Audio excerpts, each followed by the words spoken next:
Hey everyone, it's Mike. So I decided to make a video about one of the more important historical figures within A Song of Ice and Fire.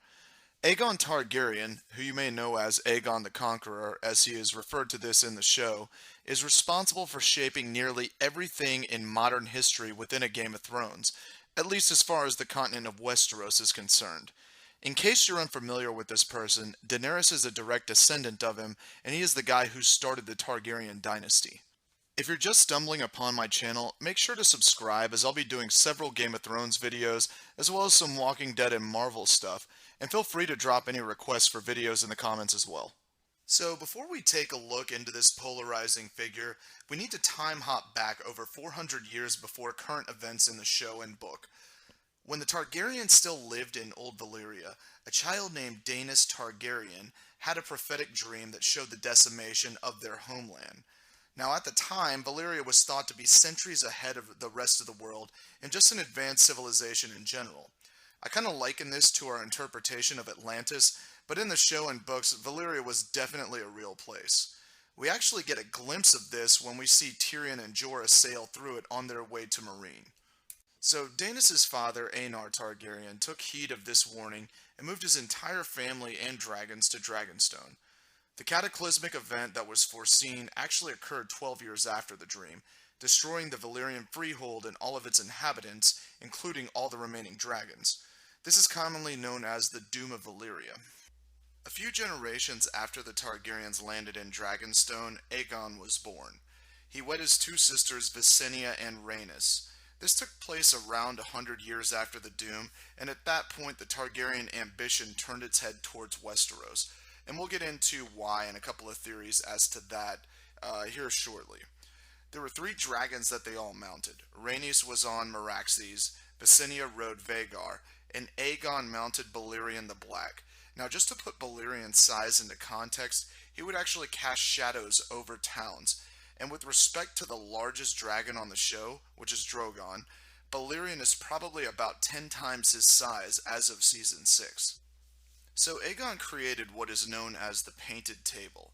This is a map depicting the kingdoms of Westeros. Using this, he planned his conquest. He gathered his forces and moved his armies to the eastern shores of Blackwater Rush. Nearby, he constructed a fort that became known as Aegon's Landing, later to be dubbed King's Landing. The first battle he fought during his campaign is known as Aegon's First Test.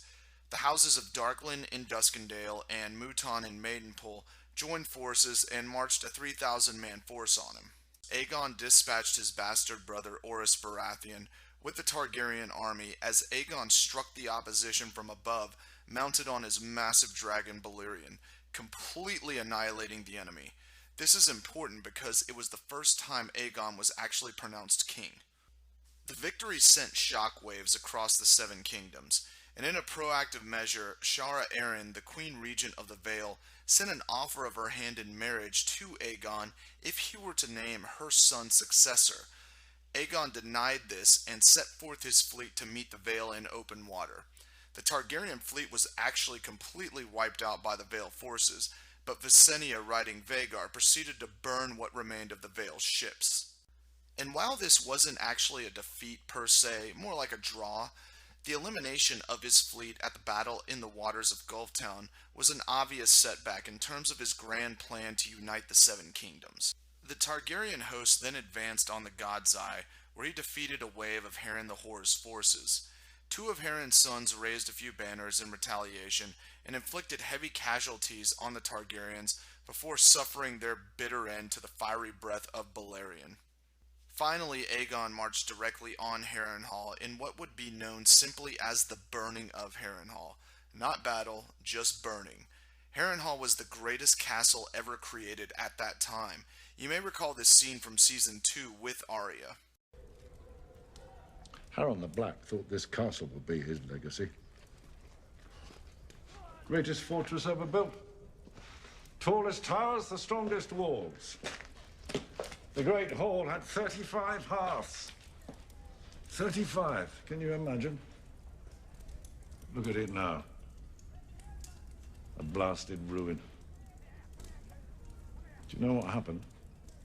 Dragons? So Aegon parlayed with Harren at his gates, offering him retention of his lands if he bent the knee. Harren refused, stating that his castle was made of stone, and Aegon's dragons would not burn this stone. Later that night, Aegon descended upon the tower where Harren and his sons were, and burned it so hot that it appeared to be a melting candle in the distance, consequently wiping out Harren and his lines from existence. Aegon used the melted swords from the ruin of this burning to create the Iron Throne, or at least the first version of it. Before we move on to the next battle, we need to actually discuss how Aegon gained motivation to cross over to Westeros from Dragonstone. So in an attempt to leverage the Targaryen nuclear arsenal against his enemies, Argilac Durrandon, the king of the Stormlands at the time, offered his daughter's hand in marriage to Aegon. And in case you're wondering or not too familiar with medieval feudalistic marriages between noble houses, they were essentially used to forge alliances, much like they are in the show. So it was very common to see lords of houses use their offspring to strengthen their house's position and sometimes bridge the gap between neighboring enemies. So no difference here, except when Aegon issued a counterproposal of his bastard brother Orys taking the hand of the Stormland princess. Argilac sent back all of the hands of Aegon's envoy with a note stating, "These are the only hands your bastard shall ever have of me." Not the most strategic move, as this proved to be the match that lit the fire of the Targaryen conquest. During the battle, Argilac met Orys in single combat, with Orys slaying him and ending yet another line. Orys would later become the Lord of the Stormlands, giving way to the Baratheon line of succession. The Targaryens then set their eyes on the Westerlands, to the gold mines of Casterly Rock and the fertile grounds of the Reach. House Gardner and House Lannister forces numbered 55,000 to the 30,000 Targaryen army. House Gardner is actually the house that ruled over the Reach before the Tyrells. They met in a wide open field near Blackwater Rush. The Targaryens released the fury of all three dragons for the first time and burned the opposing force to a crisp. House Lannister then bent the knee, and House Gardner's line was ended forever. The final great house remaining at that point, not named Martell, was House Stark. The Targaryens received word that Torrhen Stark and 30,000 of his bannermen had crossed the neck during the Field of Fire. Aegon moved his battalion back north and met Lord Stark at the Trident, outnumbering the forces by roughly 15,000 and also having a nuclear arsenal of dragons with him as well. Knowing what had transpired at Harrenhal and the Field of Fire, Torrhen chose to bend the knee and spare his northern brethren what almost certainly would have been a fiery death.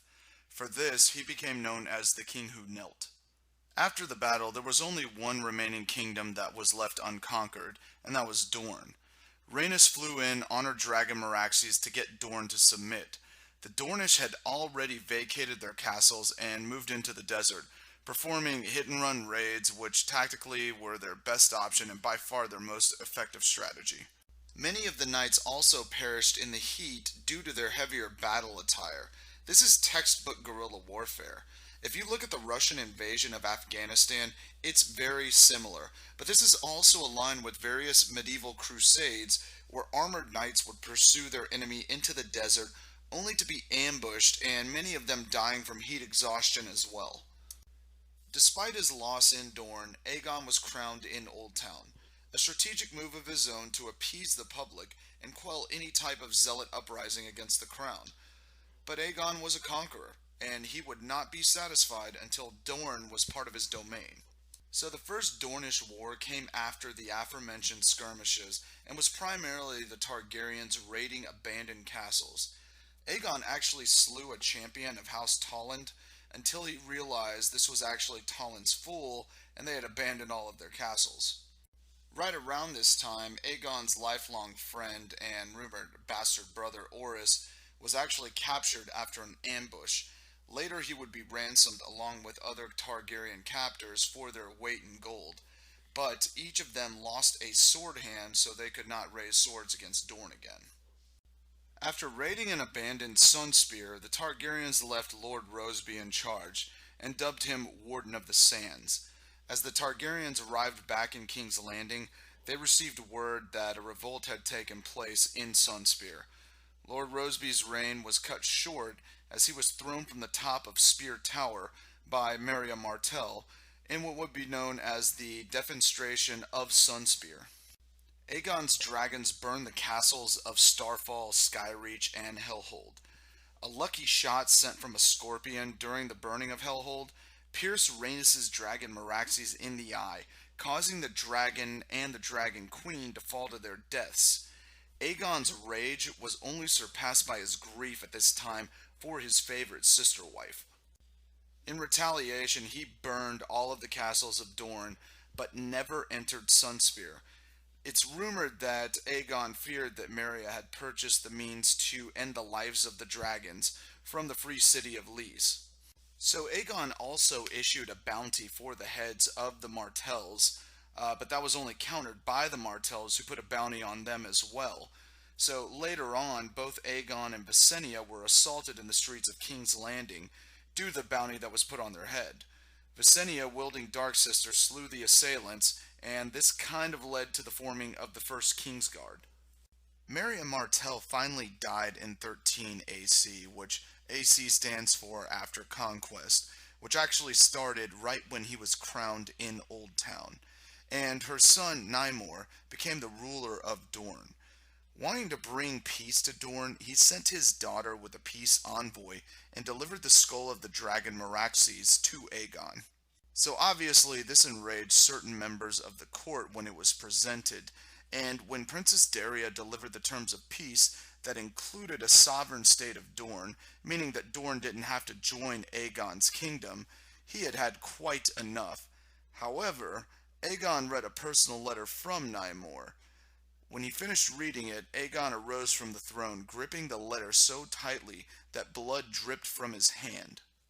No one knows exactly what it said, but the speculation is that Rhaenys was still alive but severely injured, and the prince offered to end her suffering provided that Aegon conceded to his terms. Now, I'm not sure about you, but the mystery of this letter is about as fascinating to me as the pink letter in the book. Maybe not so much the show just yet. I still think that the letter sent to Jon at the Wall from Ramsay Bolton, basically calling him a bastard 40,000 times and telling him to march on the north, or march on Winterfell, is going to turn out a little bit differently, but nonetheless, I mean, this is really, really great stuff, great mystery within the book. Now, there were other Dornish wars after this peace agreement that seemingly concluded by the conquest of Dorne at the hands of Daeron Targaryen. It's said that he lost 10,000 men taking it and 50,000 more holding it, very similar to the sieges of Jerusalem during the Crusades. The Dornish successfully rebelled, retaking it in a matter of months. Dorne would not become part of the Seven Kingdoms until 187 AC, when Daeron II married his sister Daenerys to the Prince of Dorne. The Dornish words unbowed, unbent, unbroken are taken directly from the attempted Targaryen conquest of them, and they should be taken quite literally. In 35 AC, Aegon had construction of the Red Keep initiated, but he would not live to see that as he died from a stroke 2 years later. Aegon's rule was probably the most important in the history of George R. R. Martin's world for a myriad of reasons, primarily the conquest of Westeros and the installation of Targaryen rule that lasted 300 years. So let me know in the comments what you think was in the letter that was delivered to Aegon. Also, I'll be releasing a video on the Faceless Men in a few days, so make sure to subscribe to catch that as well. I've also had a few requests for The Walking Dead and some other videos, so I'm going to try and produce those very, very soon, but let me know if there's anything else that you'd like to hear as well, and I'll see if I can make that happen. I hope you enjoyed this video, take care, and I'll see you back soon.